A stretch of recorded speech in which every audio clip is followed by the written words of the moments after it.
Hello guys and welcome to my new video, and today we're going to be talking about healer tips and tricks when it comes to healing Mythic Plus content. We're going to focus a lot of this on pug situations because a lot of people don't know, but I end up pugging a lot of my Mythic Plus keys. I gear up or try to gear up a bunch of healers. I'm doing a bunch of weekly keys, and pugging and healing can be extremely stressful, and it is a vast difference in terms of pugging certain keys versus watching some other streamers doing really high-end content with organized cooldown usage and all those things. What about healing those pug situations? What about healing those unorganized groups who take a lot of avoidable damage? Let's go and get started. First of all, the way I approach Mythic Plus pugs, and we're talking about weekly keys, maybe lower than that, because believe me, a lot of the times lower keys, and I'm talking about 5, 6, 7s, that is like the range where you can get some of the worst experiences ever. But the way that I approach pug healing is that I'm assuming the worst. I'm assuming people are not going to be using defensives. I'm assuming there's not going to be a whole lot of interrupts. I'm assuming there's not going to be a whole lot of stops and things like that. So I'm going to be babysitting them. And what that means, I'm basically going to be making sure everyone's topped up or have 100% HP. I'm going to make sure that I might be overhealing a little bit more than I would like to, just because I'm assuming people are going to be taking avoidable damage. Now, if you do end up joining a good pug that is, again, solid, using defensives and all those things, you don't really have to follow this. But at the end of the day, for me, based on my experiences, babysitting the group is going to be, how do I say, lead to higher chance of success than, for example, we're going into the healer DPS. A lot of the times, including myself, talk about healer DPS and the importance of healer DPS when it comes to really high-end Mythic Plus skis, organized content and things like that. In pugs, it doesn't really matter. Oh my god. Zinc Daddy, how you doing, brother? How are you doing today? Not good. Not good. You're not going to, or how do I say, the failure of a plus 10 is not going to be down to healer's DPS. Let's be honest. At the end of the day, babysitting, making sure everyone's topped up, everyone's feeling safe, everyone's going to, again, assuming they're going to take avoidable damage, they're not going to get one shot because you already kept them at 100% HP, is probably better way to go. Healer damage, don't get me wrong, if nothing's happening, you should throw out a couple of DPS abilities. If you're playing Resto Druid, Moonfire, Sunfire is the, the default. But if you're going to try to optimize healer damage at the cost of the grouped survivability, especially in these pugs, sometimes it can lead to a lot of issues, because at the end of the day, doing additional 100k damage as a healer versus letting people die is not going to be a good kind of counterpoint. Now keep in mind, there are healers who heal through damage, like Mistweavers and Discipline Priests are perfect examples of it, and they can pump damage, and this is not going to be applicable for them. But babysitting the group in pug situations is something that I've been doing a lot, especially if I don't trust what's happening in the group right now, and sometimes you just don't have time to DPS as a healer depending on which healer you're playing. So don't feel bad about low DPS numbers in these pug keys, because at the end of the day, you're a healer and maybe you're trying to make up for some of the DPS mistakes. Now let's talk about mouse overs, macros and all those things, because this is very basic, and this is assuming you're new to World of Warcraft. You might not be aware of how to heal, but the general consensus of the healer is that you want to have mouse overs enable, the mouse over macros or add-ons that allow you to do that. So for example, I just have to mouse over myself and then press a keybind associated with that heal in order to heal that person. I don't have to select them to do it. That is the basic premise of healing World of Warcraft and basically majority of content. Now keep in mind, I'm using add-ons like Click. You can see it right here. I have a bunch of keybinds associated with it. Now you don't have to use Click because Blizzard has their own implementation. You can go into options, you can go into keybinds and then click casting, and you'll notice that basically Blizzard has copied Click add-on and used it in the default or Blizzard's client. And you can use this. It's a great little implementation. Again, I'm using Click because I already have keybinds set up and I didn't want to export them and all those things. Now also keep in mind, based on the health frame add-on the user to use, for example, I have grid 2 and I have cell. I made a cell profile that basically duplicates my grid 2 for the people who kind of wanted to use cell. But if you are using cell, you can go into options and click casting and set your keybinds here if you want your mouse over macros and things like that. Now my cell profile doesn't really use that because I'm using a script that allows my cell to work with Click. So you can see right now I can just basically mouse over and press a keybind and it's going to heal with the Click add-on, which I think is great.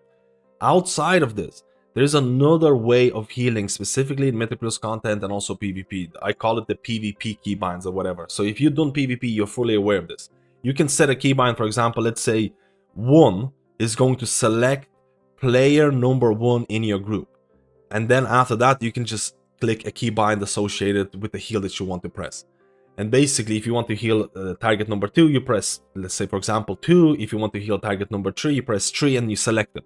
So this way, you never have to mouse over. You're just basically cycling through the members. And this is popular in PvP. Again, if you do PvP, you're fully aware of this method. It is, how do I say, there are a couple of really high-end Mythic Plus pushers who use this method in Mythic Plus content, but this method goes out the window when you start or trying to do raids, because in raids you might have 20 people, you're not going to have 20 different keybinds to select every single one. So you kind of have to go back to that mouse over method. Again, pick whichever fits for you. Another macros that I really enjoy using are going to be the cursor macros. Again, this is applicable for a lot of healers out there because most healers will have 1 or 2 spells that kind of work in that way. So for example, as a Resto Shaman Totemic, your Surging Totem will have this projection. So when you click it, you kind of have to aim it where you want to place, and then you have to click it again. Instead of doing this, you can just make, again, you can go into /macros. You can look at my macro here for Surging Totem. You can see it here. It's cast at cursor. I have the exact same thing done for Totemic Projection using at cursor, which means that I don't have to, for example, to move it. I just have to click the button associated with Totemic Projection and it's going to place it straight away. I don't get that projection, again, the animation. It just places it straight away. It can be sometimes hard to get used to, but I've applied this to multiple different things like Afflorescence for Resto Druids, Barrier for Discipline Priests and things like that, and it does save you a little bit of time. Again, another thing that I've really found useful. Now, another pain point when it comes to Mythic Plus healing, especially in PUGs, is going to be tank healing, because honestly, the success of your key is going to severely depend on the tank, and there is a plethora of skill levels when it comes to tanks, when it comes to PUG content, because you can have a tank who barely needs any healing, and then you can have a tank who basically collapses every single trash bag. The way that I found when dealing with this is that, again, if you're playing Resto Druid, you're trying to maintain as many HUDs as possible on a tank. If you're playing with the healers, you're trying to focus on the tank as well if the tank needs additional healing, because at the end of the day, if a tank dies, it's most likely going to be a wipe. If a DPS dies, you can probably still recover from this. I've seen a bunch of examples where tanks go in to pull a trash bag and they collapse instantly. This has been extremely prevalent in this season, where I find myself a lot of the times I need to always, example, as a Resto Druid, I try to keep as many HUDs as possible, sometimes even pre-assigning a defensive to the tank if they're doing a large pull and I don't trust their mitigation. Of course, this is not applicable to every single tanking class or applicable to every single player, because certain tanking classes like Blood Decays will handle majority of the tank healing themselves. Again, you can track things like runing power, and if they're running low on the runing power, trying to assign different defensives. But at the end of the day, tank healing is extremely important, and it can be extremely daunting when doing PUGs, because you're not sure how good the tank is, what the mitigation levels are going to be, because there are certain tanks who have extremely low mitigation usage because maybe they start tanking for the first time. So focusing on tanks is extremely important, but don't forget about healing yourself. This is another mistake that I see a bunch of healers make. They're focusing on everyone else but themselves, and they end up dying. At the end of the day, the most important people that need to survive in a Mythic Plus group is going to be tank and healer.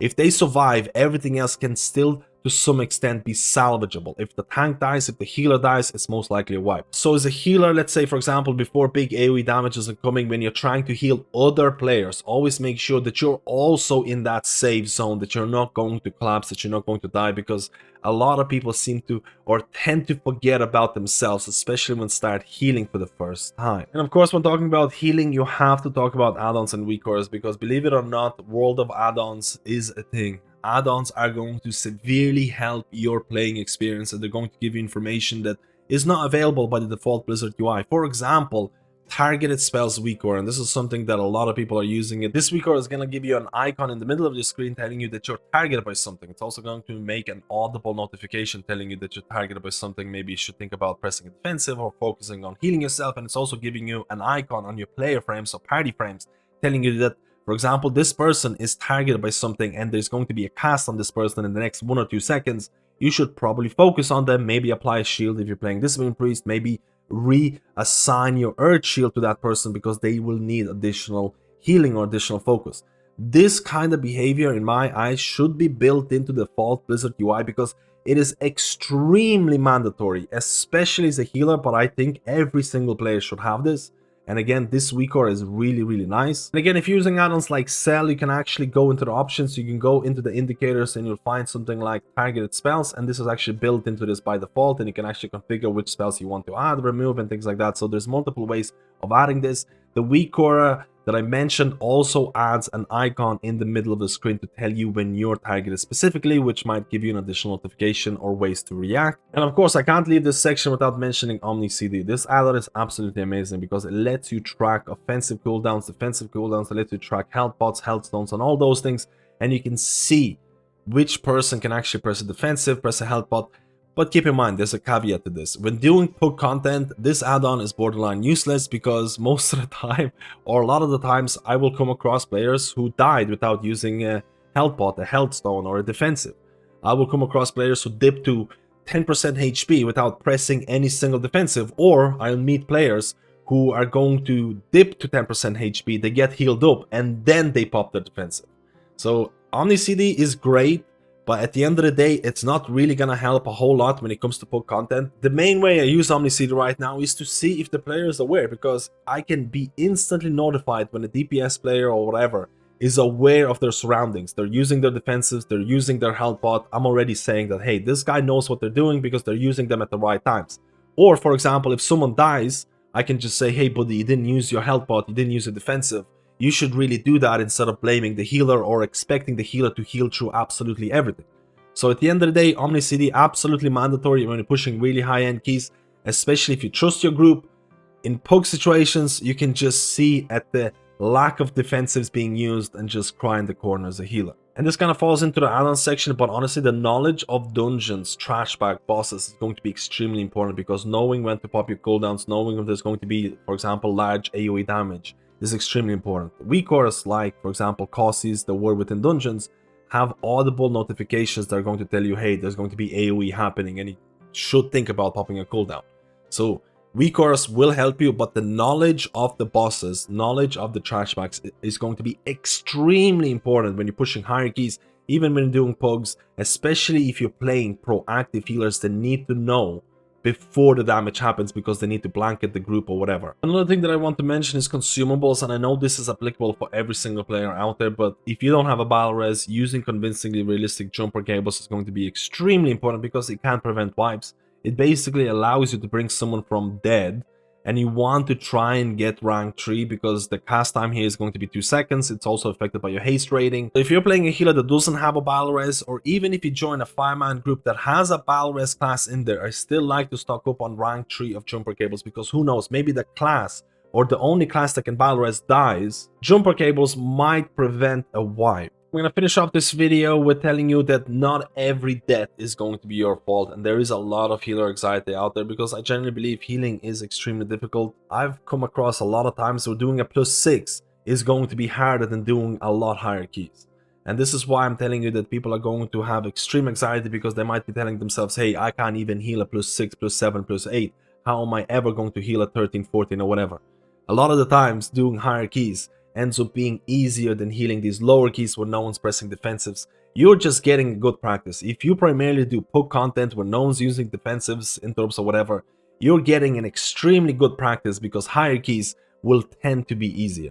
So at the end of the day, defeating healer anxiety or trying to feel better about your healing is going to be all about knowledge. The more you know about dungeons, the more you know about the boss fights, trash bags, the more information or important information you have on your screen. And this is where add-ons and WeakAuras come into play. A good rule of thumb for me is that remove any information that is not going to change the way that you play the game. Anything that is not going to impact your decision making does not deserve to be shown on the screen. And outside of that, there's a bunch of WeakAuras that I mentioned, add-ons that I mentioned that can really help with healing. And I'm always on the lookout for new add-ons, new kind of resources. Let me know if I missed out on something. Help out the people in the comments. Help out new players going into the War Within healing for the first time. Help them with healer anxiety by giving them as much information as possible. I will read every single comment. I will look through all the resources that people link and see if I can learn something new myself. Let me know about this video, like and subscribe if you enjoy this type of content, and I'll see you in my next guide.